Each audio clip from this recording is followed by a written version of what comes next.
Pengurus Yayasan Terpadu Ulumul Quran Bebesen Aceh Tengah terus memperkuat sosialisasi vaksin santri kepada orang tua murid. Sosialisasi ini dianggap penting untuk meyakinkan orang tua siswa akan keamanan dan kehalalan vaksin corona yang diberikan ke santri. Ketua Yayasan Alam Syuhada kepada RRI mengaku ada sekitar 120 santri yang belum divaksin lantaran tidak mendapat izin dari orang tua. Alasannya beragam.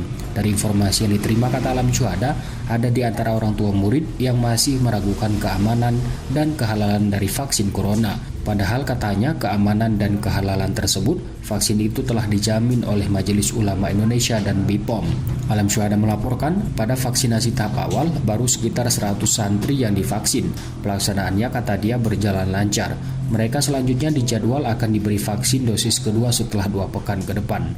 Dengan pelaksanaan vaksin tahap awal, Alam Syuhada berharap dapat meyakinkan orang tua murid lainnya untuk mengizinkan anaknya divaksin. Artinya belum mendapat izin lah kira-kira. Mungkin karena belum memahami kan gitu kan. Tapi kita berupaya terus supaya ke depan mereka juga nanti setelah vaksin yang 100 ini berharap kita nanti kan mereka nanti melihat perkembangannya dan kita harapkan mereka juga kan bisa mengikuti vaksin kan. Secara bertahap lah boleh katakan begitu kan. Alam Syuhada melaporkan pelaksanaan pembelajaran di Ulumul Quran saat ini berjalan secara tatap muka dengan menerapkan protokol kesehatan pencegahan COVID yang ketat. Kunjungan orang tua juga dibatasi dalam upaya pencegahan terjadinya penularan virus ke dalam pesantren. Muhammad Sanusi, RRI Takingon, melaporkan.